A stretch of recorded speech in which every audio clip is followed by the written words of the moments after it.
while on a military mission in Central Africa. A German army captain named von Beringe shot and killed two mysterious creatures.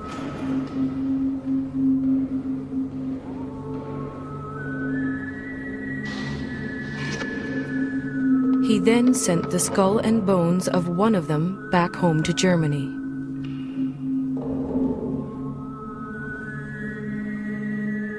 That creature has been luring people back to Central Africa ever since.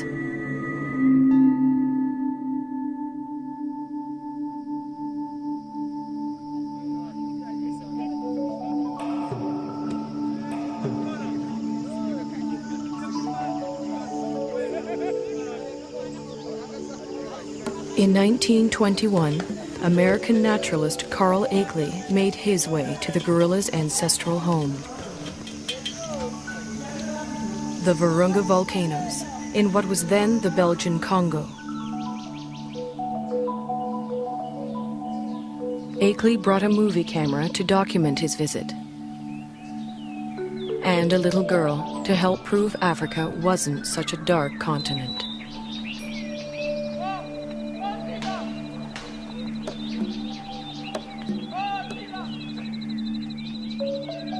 But there was much more to Akeley's expedition.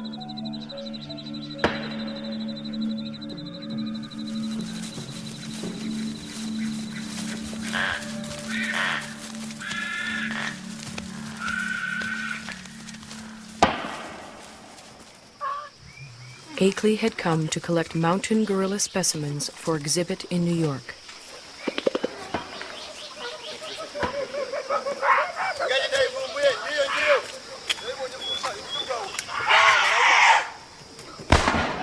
But each time the men stared into the eyes of a dead mountain gorilla, they saw a man-like creature staring back at them.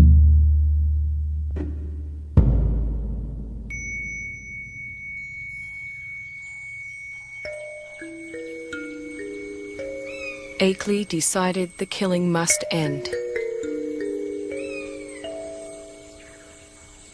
He urged Belgium's King Albert to make a permanent sanctuary of the gorilla's home.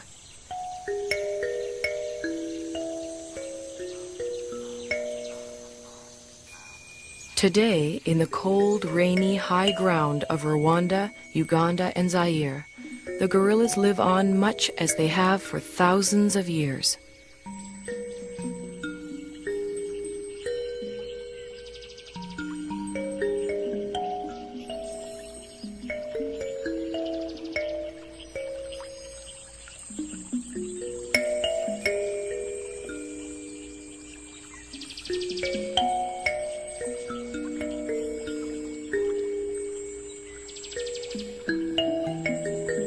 Only now their mountain home is tiny and isolated, pressed in on all sides by people and farmland.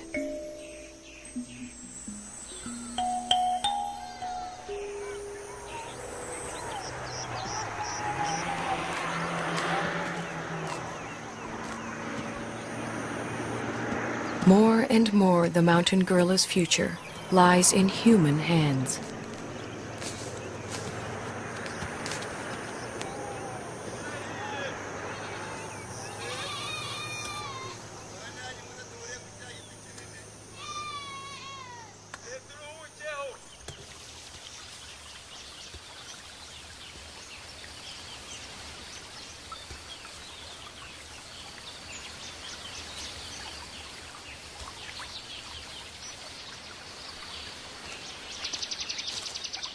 American field biologist George Schaller was the first person to study mountain gorilla behavior.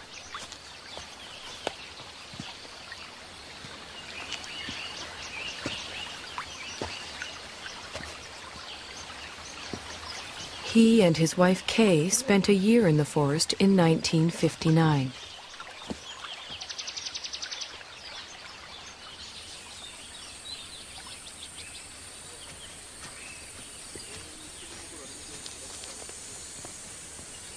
A number of other scientists have followed. Among them, current director of the Karasoke Research Center, Diane Doran. Hi. Hi. You made it. Good to see you. Hi. Hi, nice to see you. You made it just in time. The patrol's going out, and I was going out to see gorillas with veracity. Would you like to come along?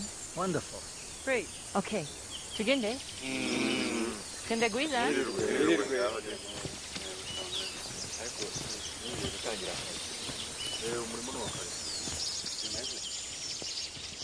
Gorilla researcher Diane Fossey established Karasoke in 1967 in the forest she grew to love.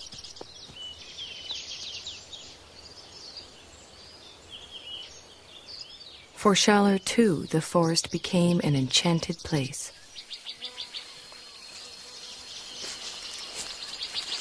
Some of my most magical moments with wild animals were watching gorillas, staying with them day and night.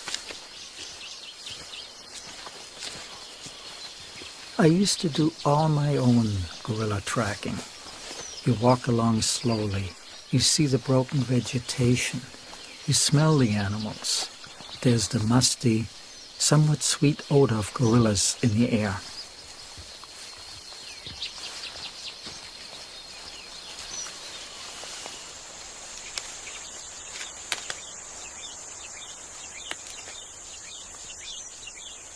When you follow them hour after hour, you adapt to their rhythm of doing things. You move at their speed. You start thinking at their speed, almost. And that is a lovely feeling for a biologist, to seemingly enter into the lives of the animals without disturbing them.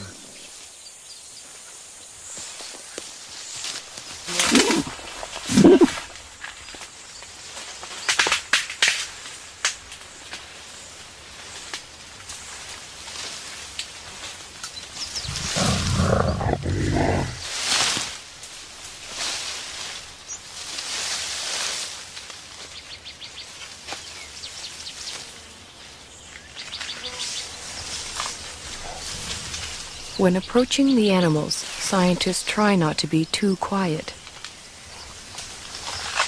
Mountain gorillas like to know when people are near.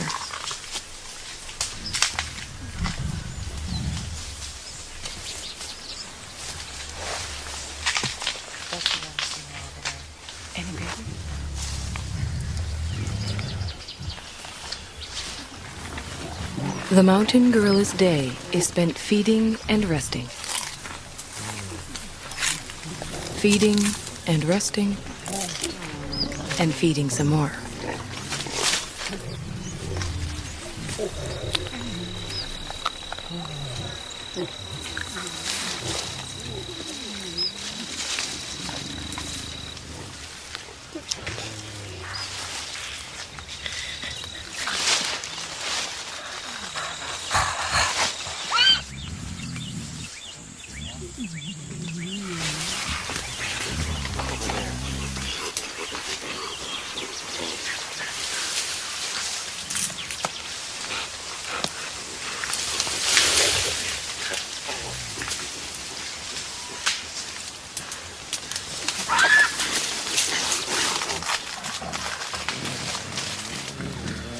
There are only a few hundred mountain gorillas left in the world. Most live as part of a family. The father and protector of this family is the male silverback, Umagumi. He acts as a magnet for the group. The females gather around him. Their infants and offspring gather around them.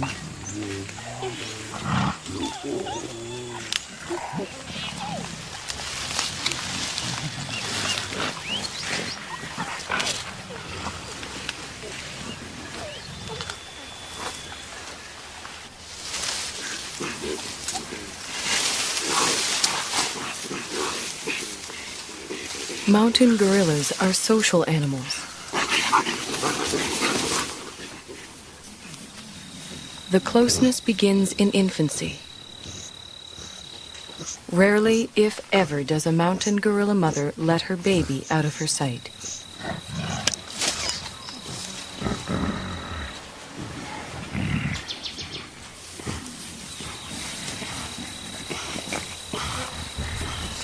The baby, for his part, likes nothing better than to make contact with the other members of the group.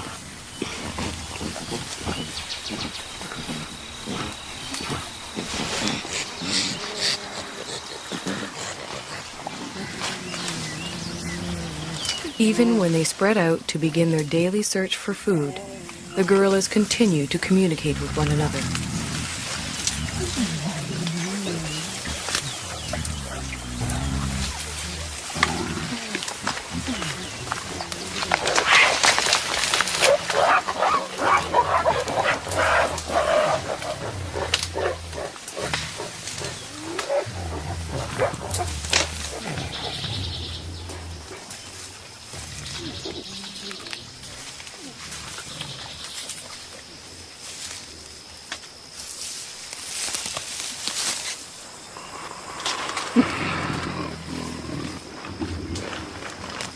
While the adults devote most of their waking hours to foraging for food, the youngsters devote most of theirs to play.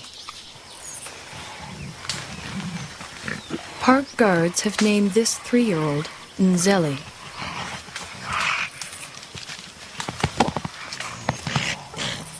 They call his friend Imvura.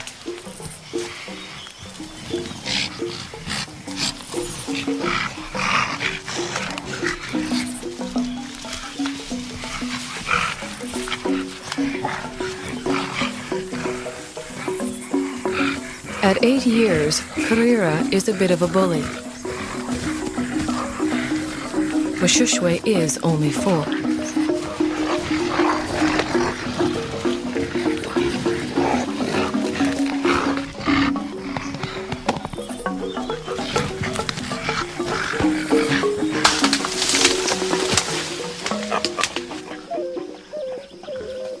The games they play help the youngsters determine their status in the group.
Childhood can last anywhere from 8 to 12 years, but the gorillas' need to maintain their status never seems to end.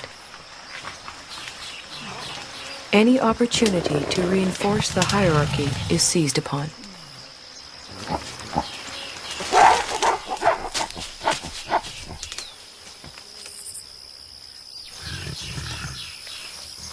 Then comes young adulthood.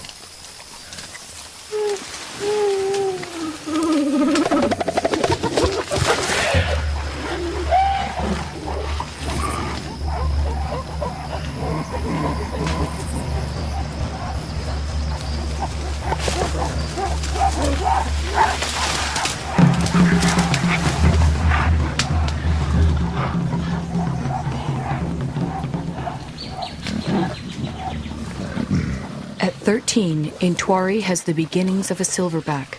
and his first real sense of the power that comes along with it. He also has a dedicated young male follower.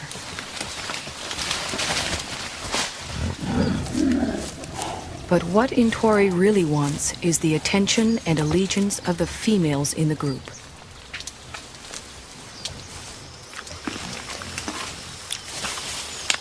Umugumi doesn't seem too threatened by Ntwari's advances towards the females.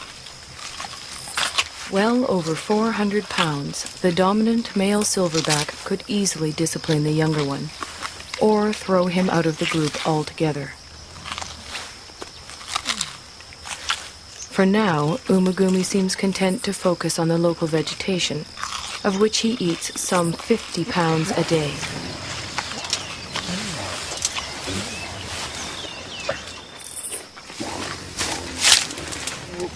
Mountain gorillas are mainly vegetarian, with a few ants and grubs thrown in for good measure.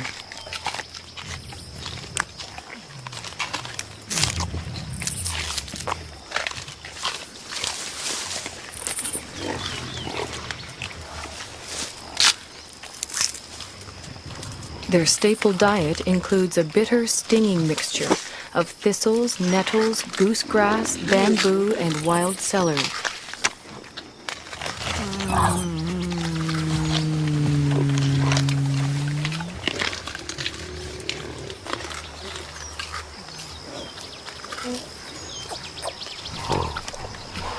Although he has already begun to experiment with the food his mother likes to eat, Abumwe will continue to rely on her milk until he's 3 years old.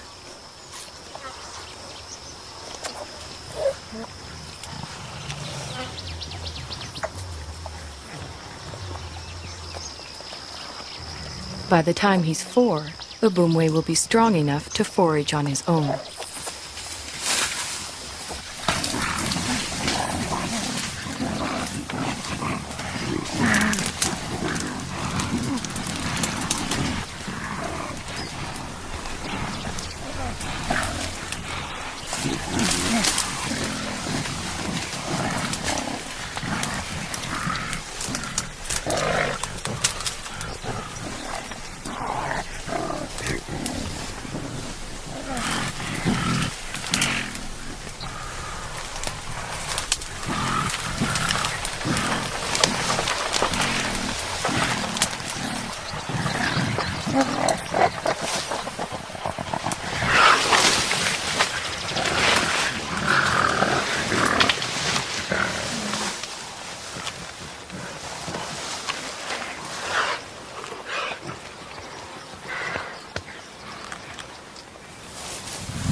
Mountain gorillas are generally well adapted to the world in which they live.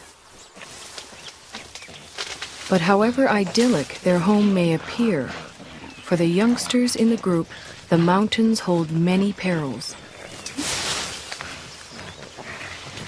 Many newborns simply don't survive.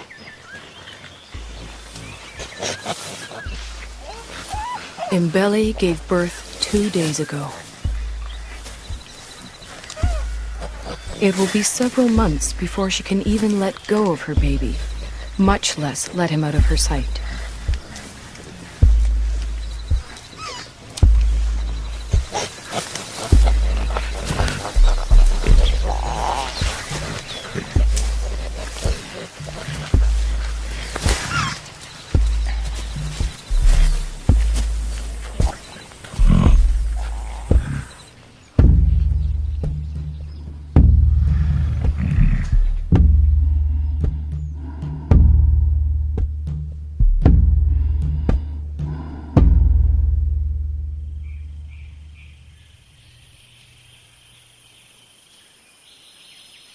The mountain gorillas are more vulnerable than they know.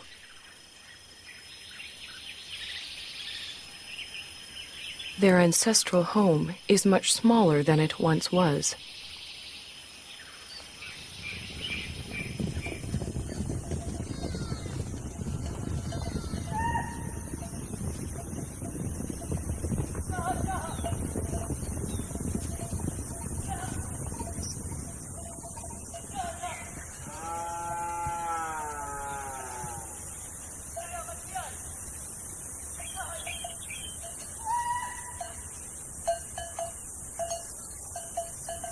All around them, human activity is increasing.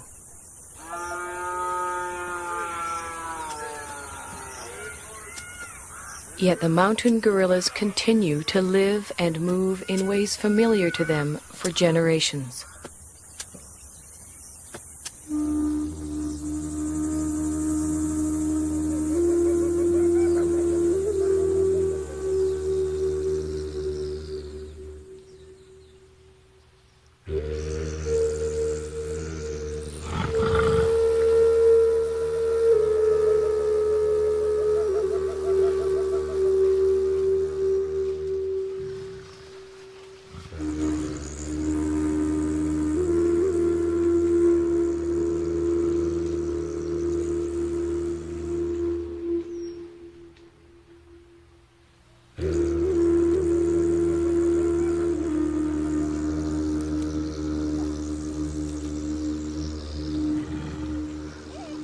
They do not distinguish between thistles and meadows that are inside the park and thistles and meadows that are outside it.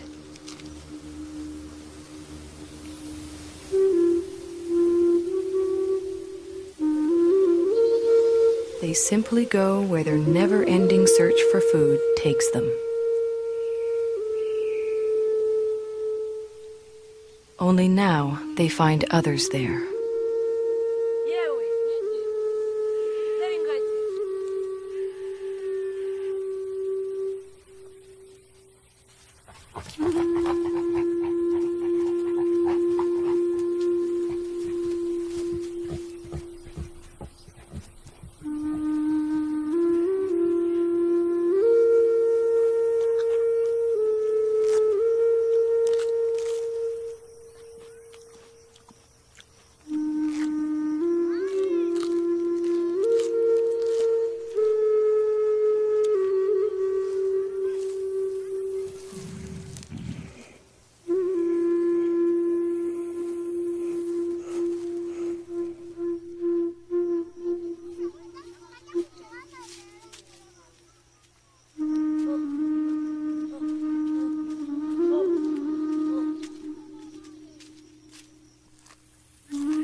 Both the mountain gorillas and their forest sanctuary now receive official protection.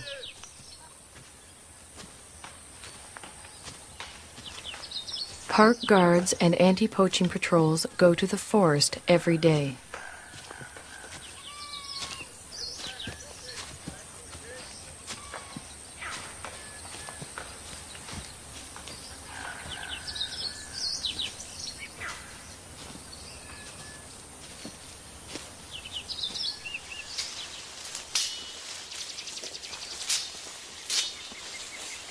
To protect the gorillas and all the other wildlife, the patrols search for and destroy snares that local hunters have set for game.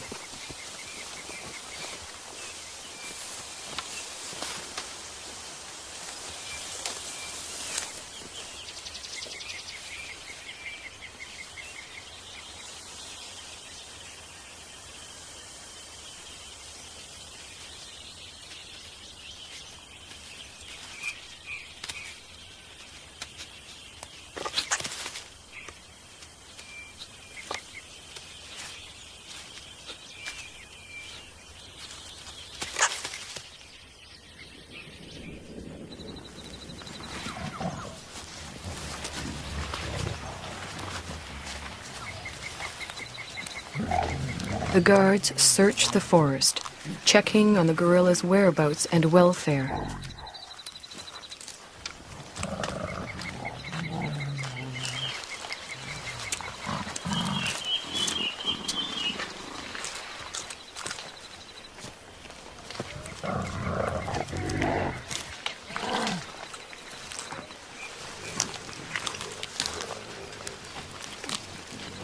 The same guards who name the mountain gorillas at birth follow their progress for years, watching as the gorillas grow to maturity. Over time, a close relationship develops, a bond between the animals and the men.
Almost every day it rains. The mountain gorillas don't seem to like it. They don't seem to know what to do about it either, other than simply wait it out.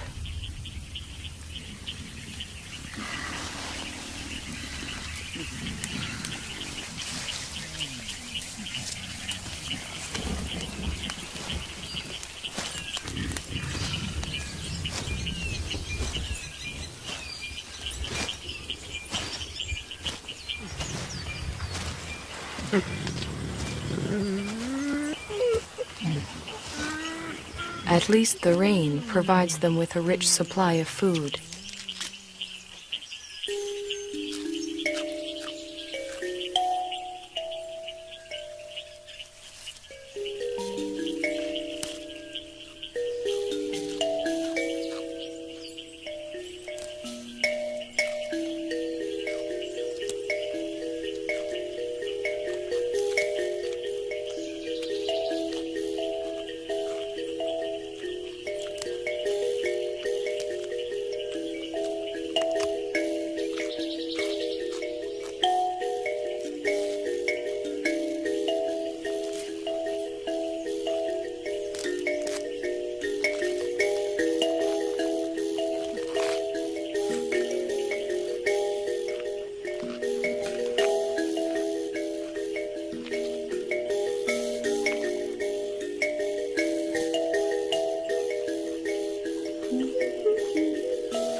After feeding, the family gathers around the silverback, Umagumi.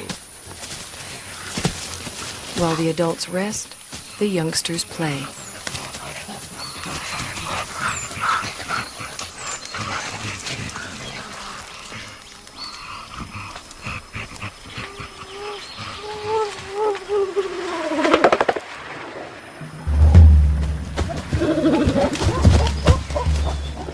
For the group's leading young adult male, it's become much more than play.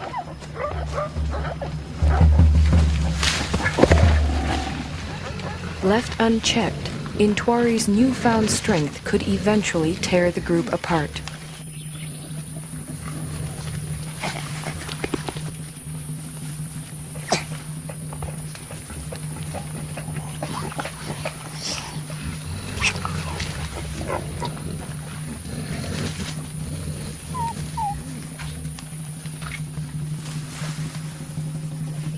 The threat Intwari represents puts females such as Poppy on edge.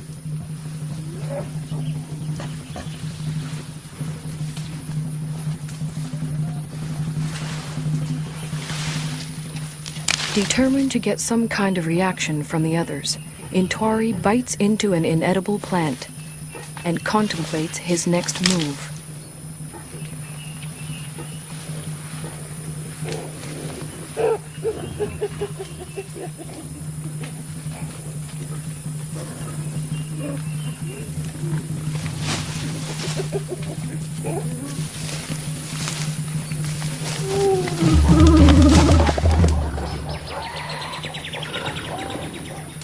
This time, even Umagumi seems uneasy.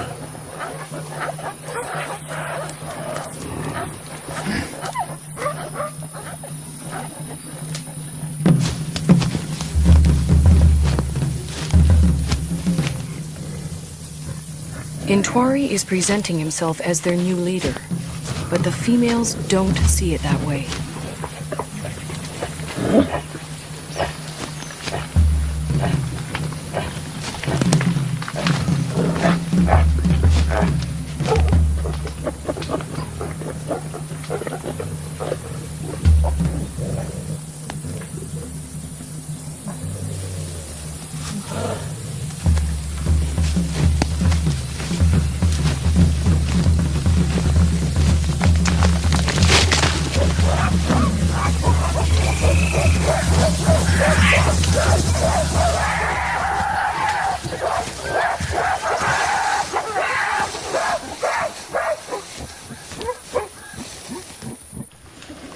Having forced Intwari out, the group moves on.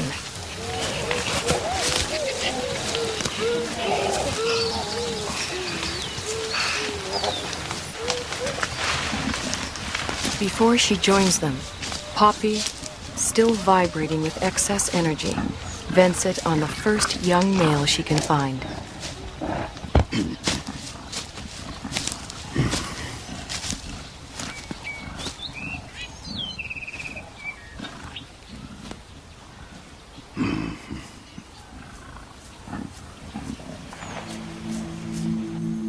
To be pushed out for good seems harsh, but what Intwari really needs now is time and space to mature, to the point where he too can have a family of his own.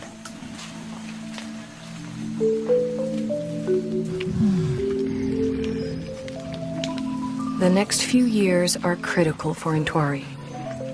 They are also critical for all the other mountain gorillas.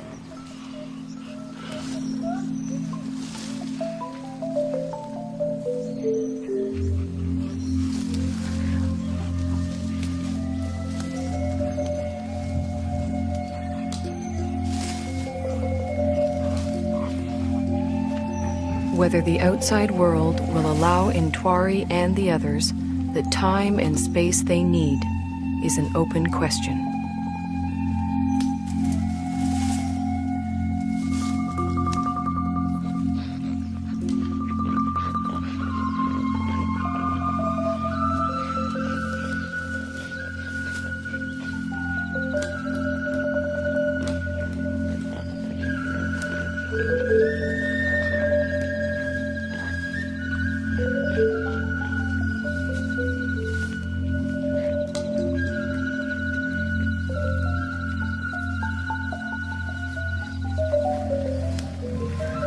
One thing is certain.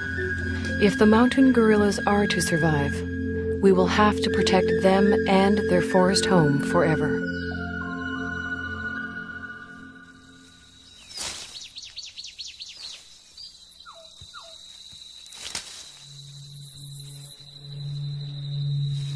If we ever turn our backs, they'll be gone.